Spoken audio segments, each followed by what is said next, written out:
Guys, ये इस series का पार्ट 1 है और इसका पार्ट 2 ऑलरेडी अपलोड कर दिया है, जिसे आप इस वीडियो के बाद पिन कमेंट या डिस्क्रिप्शन के लिंक की मदद से देख सकते हो। तो इस सीरीज की शुरुआत में हमें नरेटिंग वॉइस बताती है कि कोरिया कंट्री में क्रोनो लाइफ नाम की वर्चुअल रियलिटी गेम बहुत ज्यादा फेमस हो गई है। अब हम उसी गेम में जिनवू नाम के एक कैरेक्टर को देखते हैं, जिसे कोई भी अपनी टीम में नहीं लेना चाहता था, क्योंकि सब समझते थे कि वो एक नूब प्लेयर है और उसके पास कोई खास टैलेंट भी नहीं है। तो ये सब सुनकर जिनवू को बहुत गुस्सा आने लगता है और वो इस गेम को गाली देते हुए कहता है कि ये गेम बहुत बेकार है और इसमें कोई नहीं जानता कि मेरी स्वॉर्ड कितनी खास है और मैंने इसे इतने पैसे देकर खरीदा है। उसी वक्त जिनवू के पास एक सुंदर सी लड़की आके उसके साथ टीम बनाने को पूछती है ताकि वो दोनों साथ मिलकर नए इवेंट को पूरा कर सके। तो उस लड़की की बात सुनकर जिनवू इसके लिए तुरंत मान जाता है और उस गेम की तारीफ करने लगता है, जिसके बाद वो उस लड़की के साथ इवेंट के लिए जाने लगता है। जहाँ जाते हुए वो लड़की जिनवू की बहुत तारीफ कर रही थी, तो जिनवू भी उसके सामने अपनी स्वॉर्ड का शो ऑफ करने लगता है। साथ ही उसे लगता है कि ये लड़की उसे पसंद करने लगी है,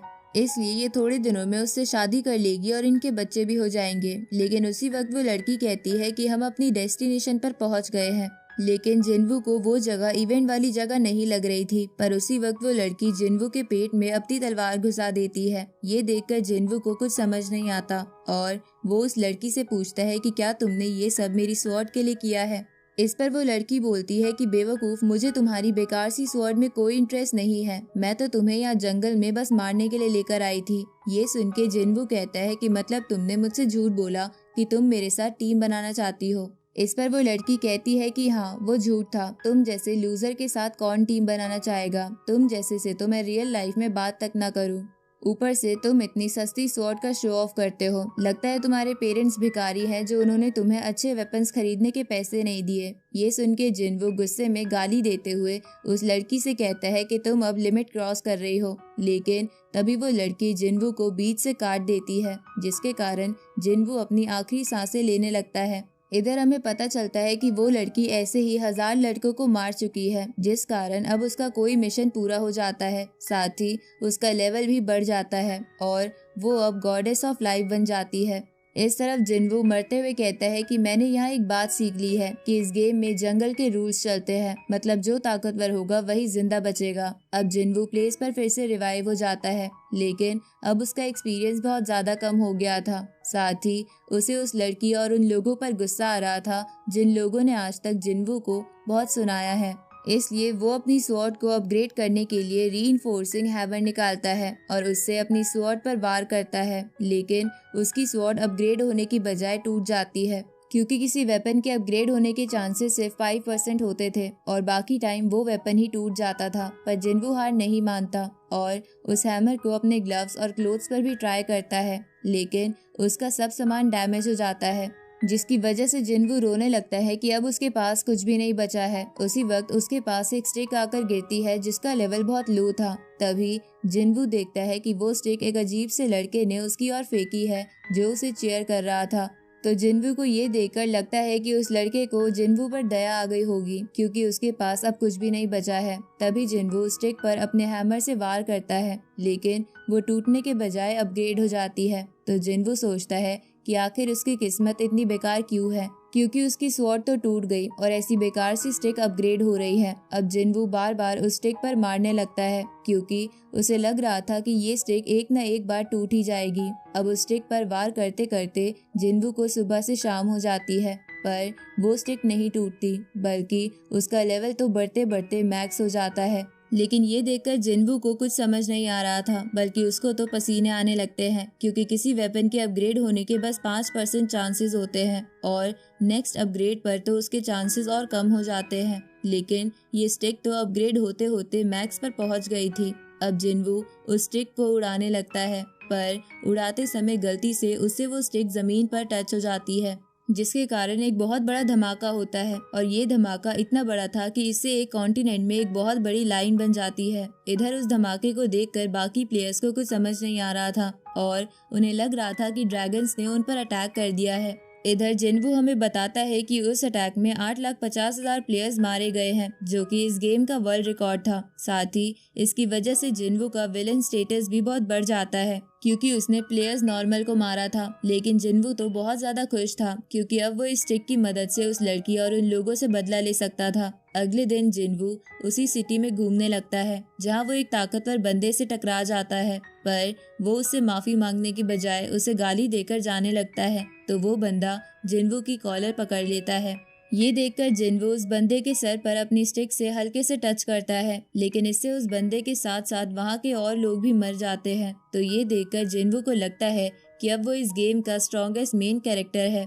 लेकिन तभी उसकी स्टेटस विंडो उसे बताती है कि उसकी स्टिक की ड्यूरेबिलिटी बहुत कम रह गई है और अब वो बस 3 बार और इस स्टिक को इस्तेमाल कर पाएगा। तो ये सुन के जिन्वू निराश हो जाता है और सोचने लगता है कि उसकी हालत तो पहले जैसी हो गई है, क्योंकि उसके पास बस 3 मौके बचे हैं, इसलिए वो अपने दुश्मनों से बदला नहीं ले पाएगा। पर तभी जिन्वू को आइडिया आता है कि वो इन 3 अटैक से इस गेम के स्ट्रॉन्गेस्ट बॉस को हराएगा। इसलिए जिन्वू वैले ऑफ डेड में आ जाता है, जहाँ वो स्ट्रॉन्गेस्ट बॉस 2 हेडेड ड्रैगन रहता था, जिसका नाम उरुस था। अब जिन्वू को वहाँ देखकर उरुस उससे कहता है कि बेवकूफ ह्यूमन, तुम्हारी हिम्मत कैसे हुई यहाँ आने की। पर उसी वक्त जिन्वू अपनी स्टिक से उरुस के सेकंड हेड को डिस्ट्रॉय कर देता है। तो ये देखकर उरुस घबरा जाता है और जिन्वू को गिड़गिड़ाते हुए बोलता है कि प्लीज एक बार रुक जाओ और बस मेरी बात सुन लो। ये सुन के जिन्वू उससे कहता है कि पर अभी तो तुम मुझे बेवकूफ बोल रहे थे।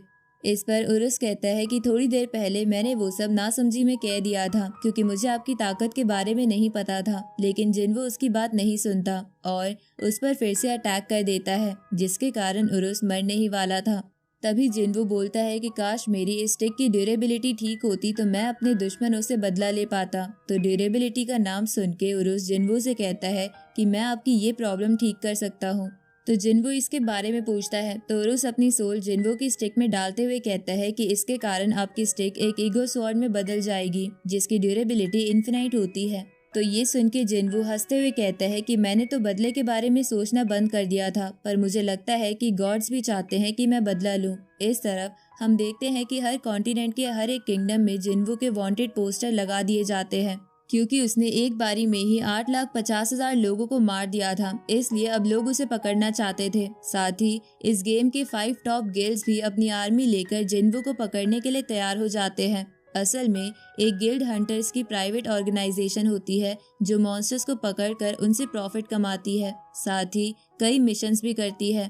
इस तरफ अपनी स्टिक की ड्यूरेबिलिटी इन्फिनाइट होने की वजह से जिन्वू बहुत खुश था, पर तभी अचानक से उरुस की सोल उसकी स्टिक में से बाहर आती है, जिसे देखकर जिन्वू डर जाता है। अब उरुस जिन्वू से कहता है कि मैं अब आपके साथ ही रहूंगा, लेकिन मुझे आपके अलावा कोई नहीं देख पाएगा और जिसके हाथ में ये स्टिक होगी बस वही मुझे देख पाएगा। ये सुन के जिन्वू उससे कहता है कि वो तो ठीक है, पर तुम्हारे तो 2 हेड थे ना, तो तुम्हारा दूसरा हेड कहाँ गया? पर उरुस को भी पता नहीं था कि उसका दूसरा हेड कहाँ है। उसी वक्त वो वांटेड का पोस्टर उड़ते हुए जिन्वू के पास आता है, तो जिन्वू उसे देखकर खुश हो जाता है। साथ ही उरुस भी जिन्वू की तारीफ करते हुए कहता है कि मास्टर, आप तो सच में कमाल के हो। आपने एक ही बार में 8,50,000 लोगों को मार दिया और अब आप पर 1 बिलियन गोल्ड कॉइन्स का इनाम है। इसलिए हमें कुछ करना चाहिए, क्योंकि आपको बहुत लोग ढूंढ रहे होंगे। तो क्यों ना हम धीरे धीरे ह्यूमंस को खत्म करना शुरू कर दें।